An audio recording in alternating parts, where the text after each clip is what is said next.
실천했습니다.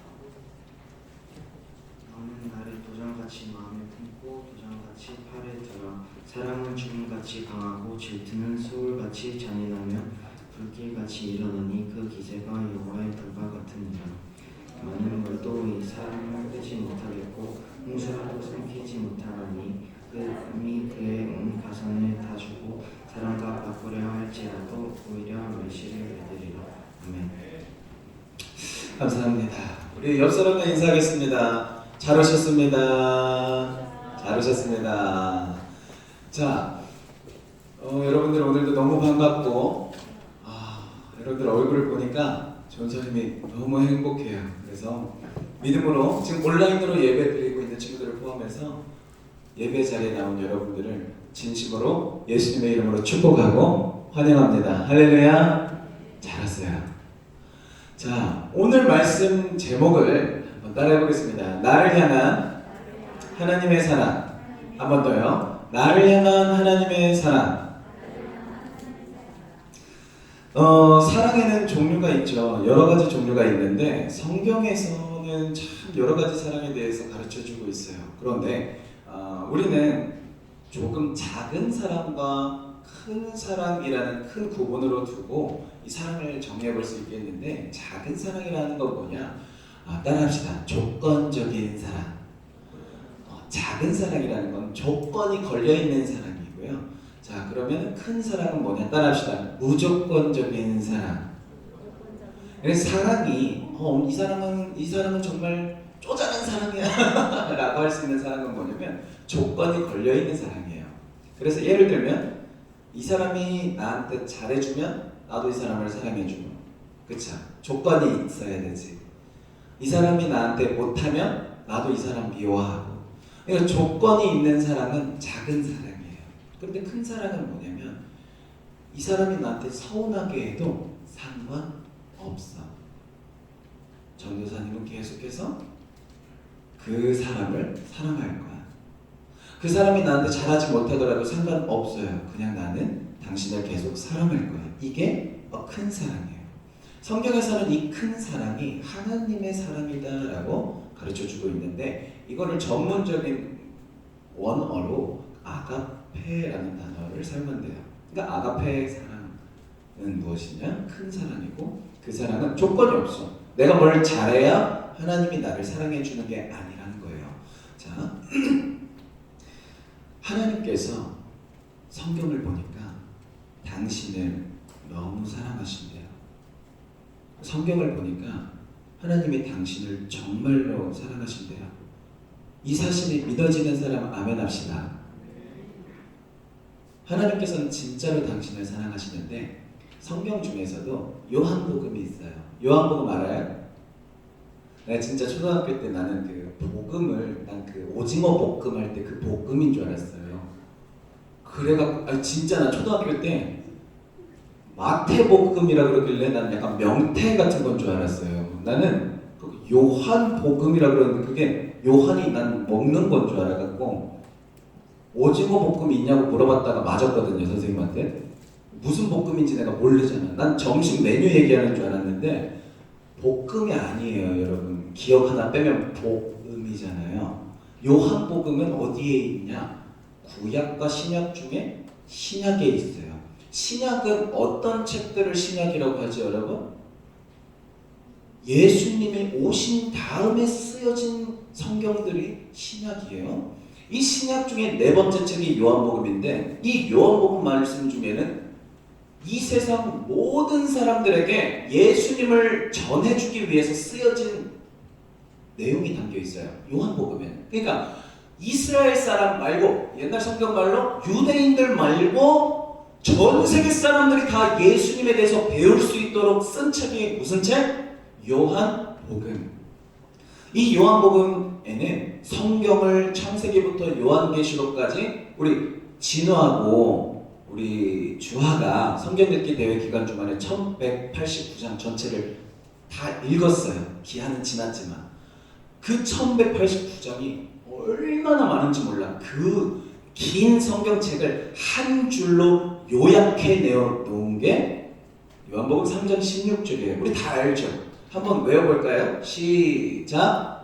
하나님이 세상을 이처럼 사랑하사 독생자를 주셨으니 이는 그를 믿는 자마다 멸망하지 않고 무엇을?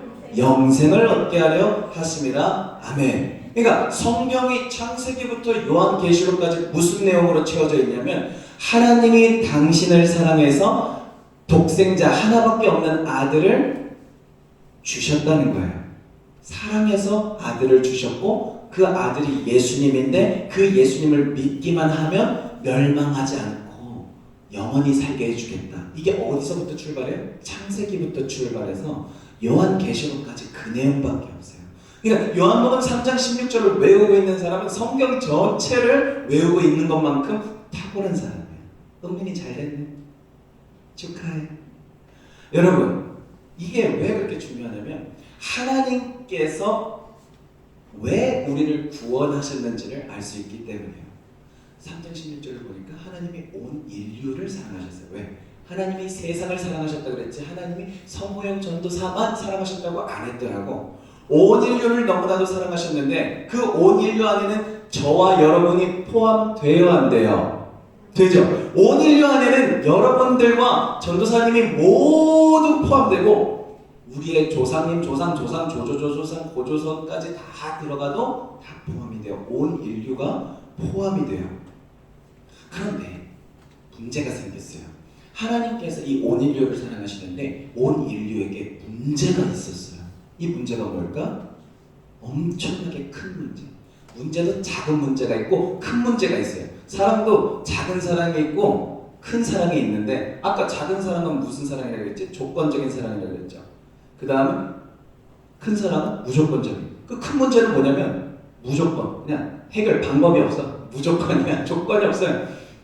문제도 큰 문제가 있었는데 인간에게 모든 온 인류가 무슨 문제가 있었느냐? 첫째로 죽을 운명에 처한 문제. 무슨 얘기냐? 죽을 운명. 인류에게 무슨 문제가 있다? 죽을 운명. 이 죽을 운명이 뭘까?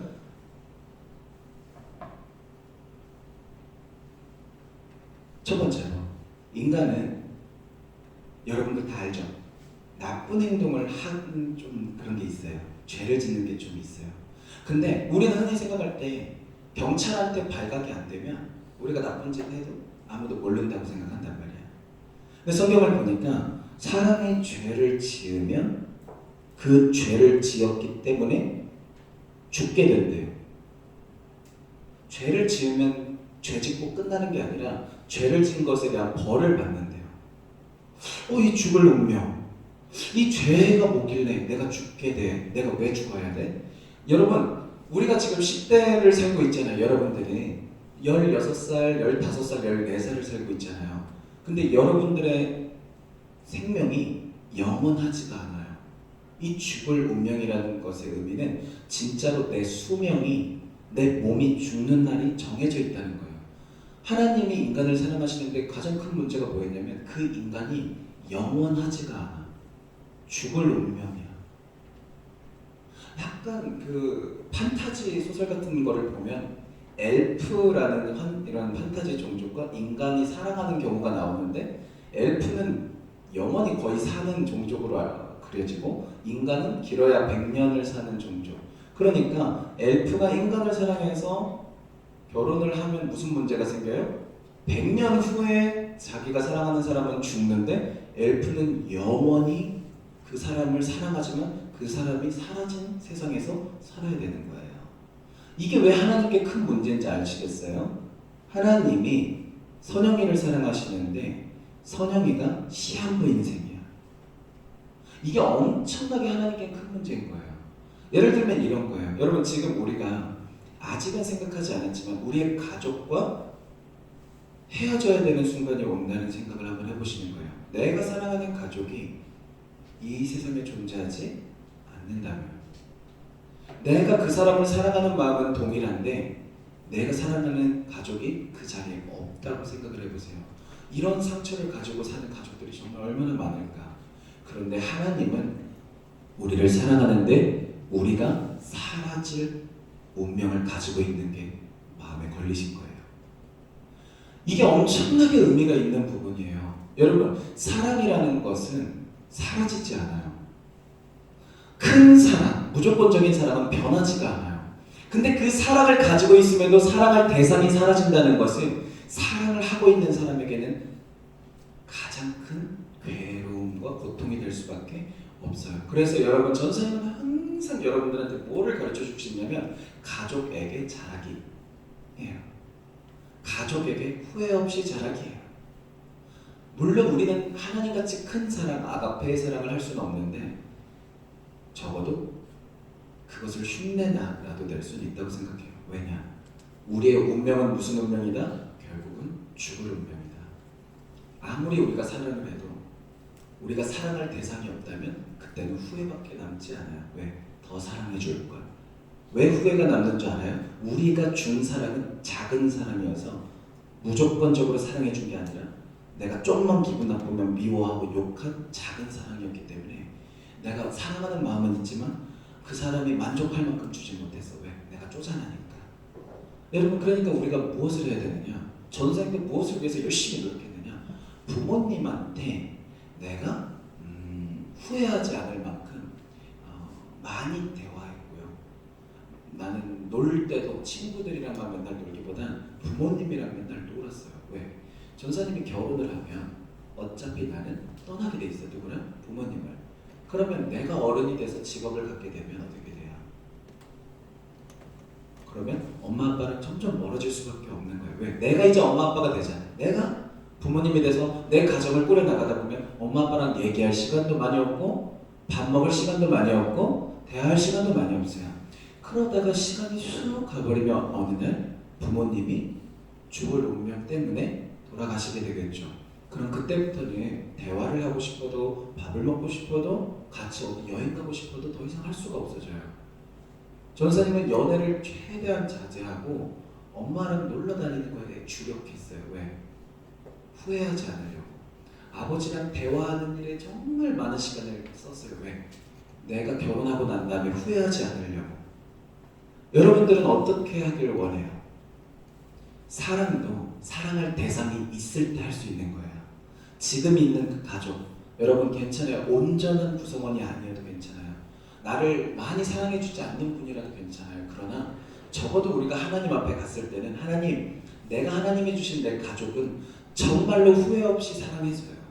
그분들이 살아계실 때 여러분, 우리가 나중에 가정을 이루어도 내 아내를, 내 남편을, 내 자녀를 하나 없이 사랑해줘서 하나님께 하나님, 나는 정말로 후회 없이 많이 사랑하고 왔습니다. 이렇게 고백하게 되는, 그렇게 당당할 수 있는 성광교회 중동부 여러분들이 되시기를 예수님의 이름으로 축복합니다.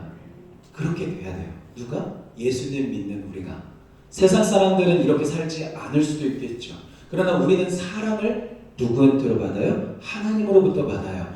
하나님이 나를 이렇게 사랑을 해주시는데 그걸 받은 우리 기독교인들은 아직 그 사랑을 모르는 사람들에게 이런 사랑이 있다는 걸 가르쳐줄 의무가 있어요. 그러니까 중요한 건 뭐냐? 지금 우리는 예수님을 믿잖아요. 지난 한 달간 예수님에 대해서 배웠고 예수님을 믿기로 결단한 친구들이 있어요. 그러면 그 예수님이 나를 얼마나 사랑하시는지, 하나님이 나를 얼마나 사랑했길래 나를 구원하셨는지를 이제 마음에 새기고 그 사랑을 깨닫고 그 사랑을 누리고 그 사랑에 빠져서 살아야 돼요.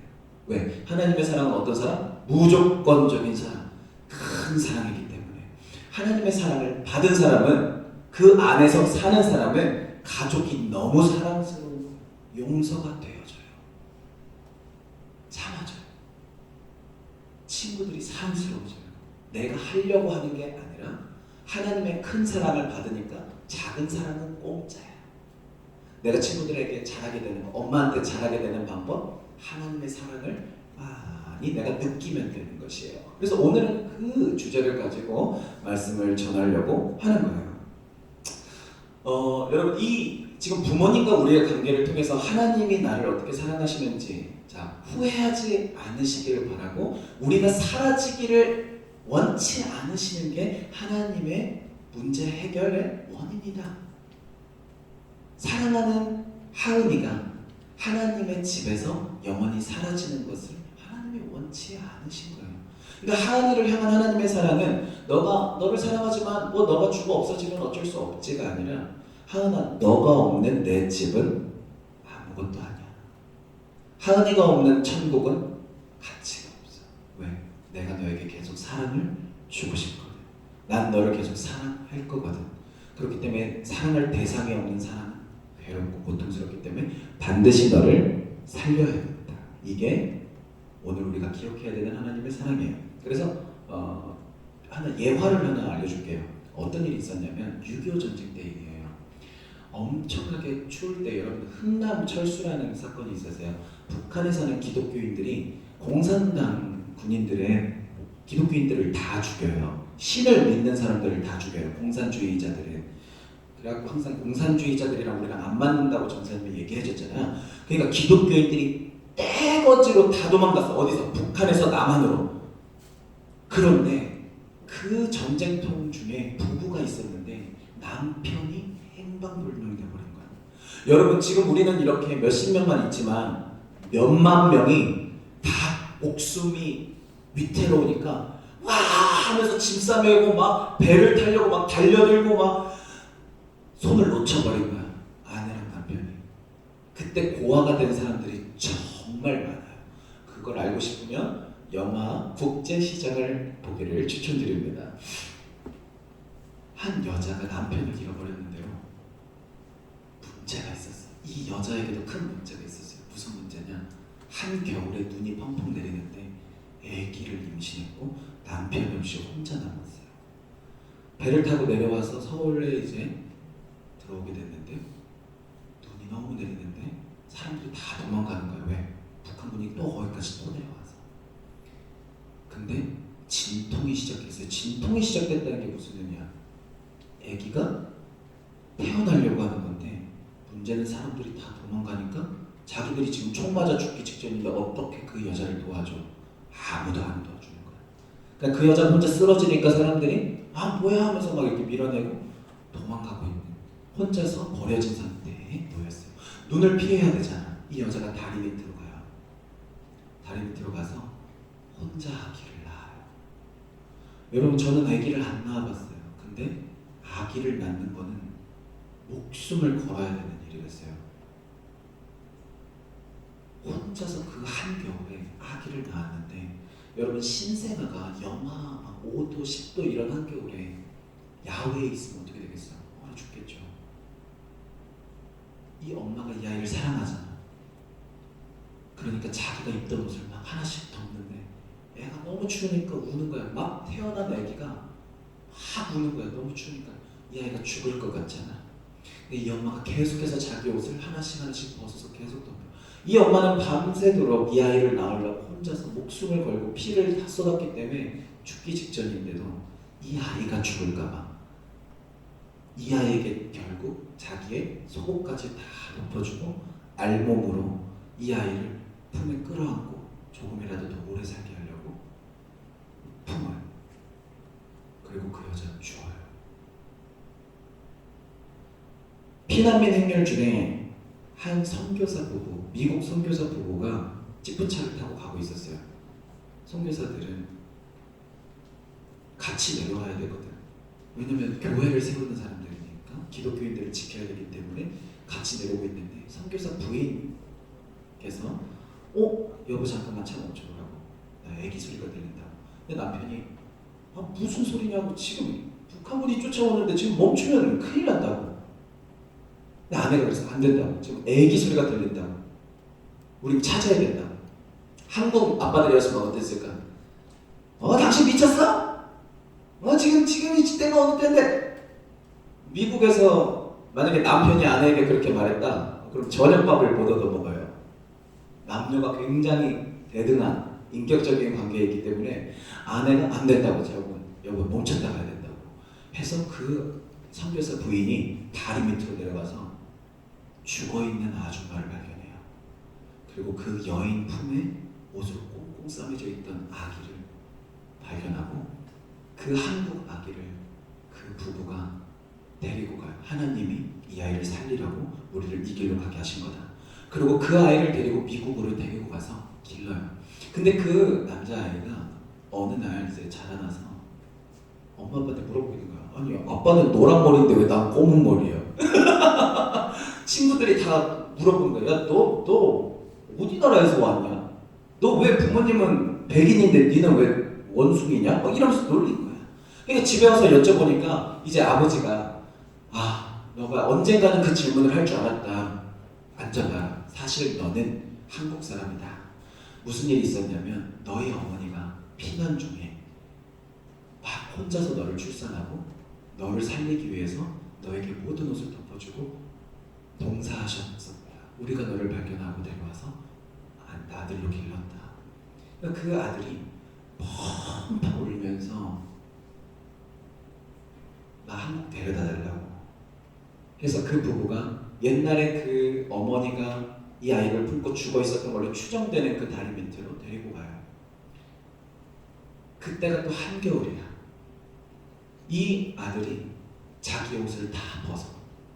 그리고 그 앞에 접어놓고 펑펑 울면서 엄마, 왜 나 같은 사람 때문에 돌아가셔야 했나요? 왜 나 애긴데 그냥 나 버리고 당신이 살지 왜 나 때문에 얼마나 죽으셨어요? 펑펑 울면서 죄송하다고, 내가 살아서 죄송하다고 울었다는 실화가 있어요. 이 이야기를 전사님이 들었을 때 나를 향한 하나님의 사랑과 똑같았어요. 이 복음이라는 게 우리가 죄인이어서 죽을 운명에 처해 있었어요. 아까 얘기한 아기처럼. 그런데 하나님은 우리가 지옥에 들어가서 죄 때문에 영원히 불타는 고통을 겪어야 되는 것을 싫어하셨어요. 왜? 내가 사랑하는 자녀니까. 그렇게 해서 우리를 살리려고 행동에 나서셔요. 그 어머니는 자신의 옷을 벗어서 이 아이에게 덮어주셨다면 예수님은 자신의 모든 피를 쏟아서 내가 지은 모든 죄를 다 뽑아내고 그 피에 내가 지은 모든 죄를 다 용서받게 하심으로 내가 죽어야 되는 그 불 속에서 예수님이 대신 죽임을 당하세요.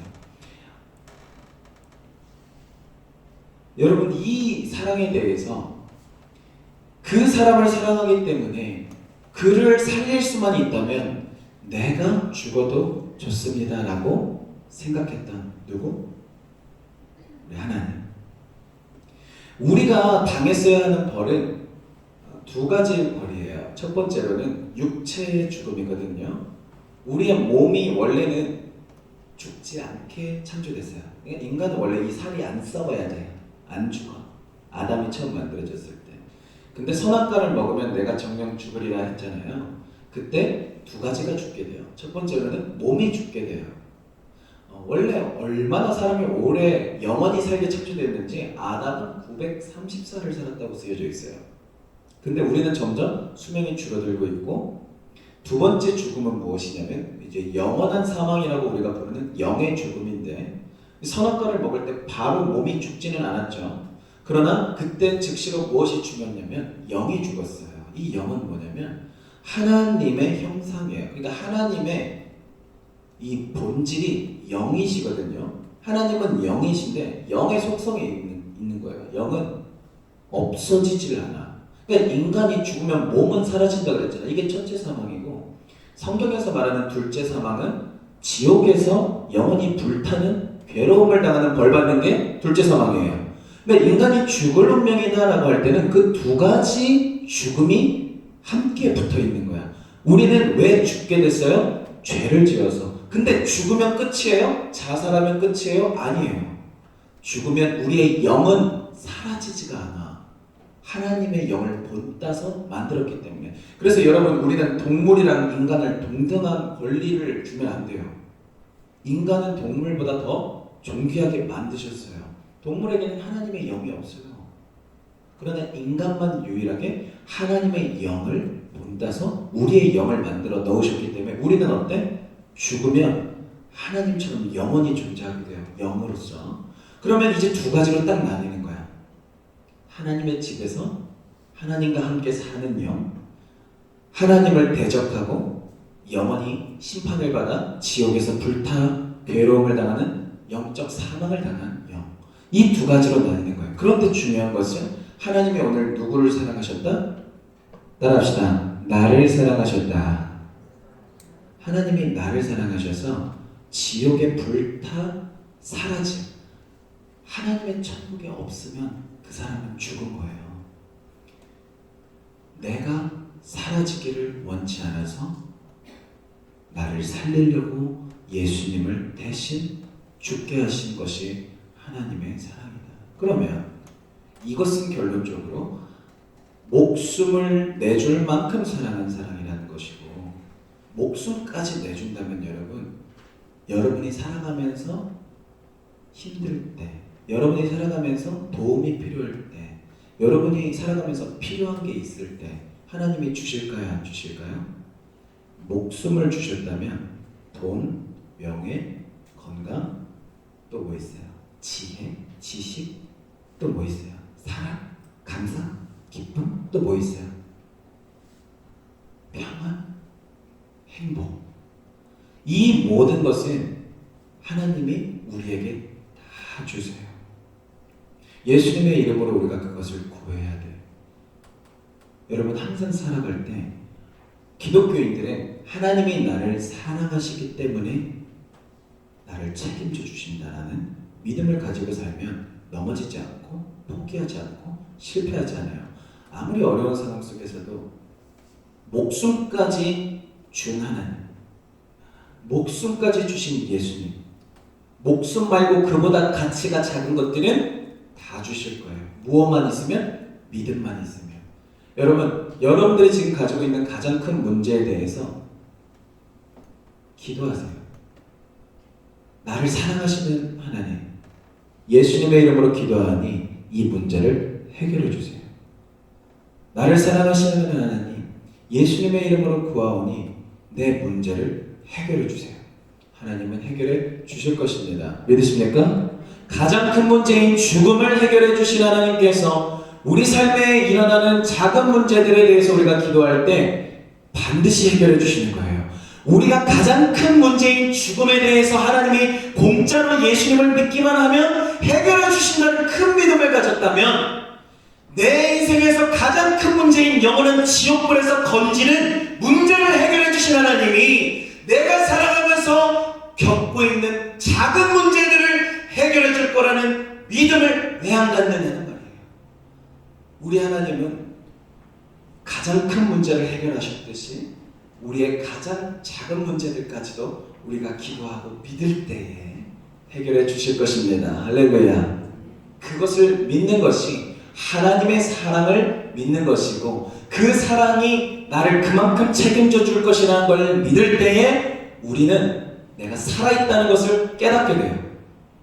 내가 혼자 뭔가를 이뤄내야 되고 내가 혼자 무엇을 버텨내야 되는 게 아니라 하나님은 나를 버티게 해주실 것이고, 나를 천국에 가게 결정해 주셨기 때문에 그 천국 가는 날까지 모든 작은 문제들은 하나님이 해결해 주시고 하나님이 가장 좋은 길로 인도해 주실 것입니다. 고백하게 될 것입니다. 여러분, 지금 그것이 믿어지지 않는다면 오늘부터 믿어보시기를 제가 권면하고 싶어요.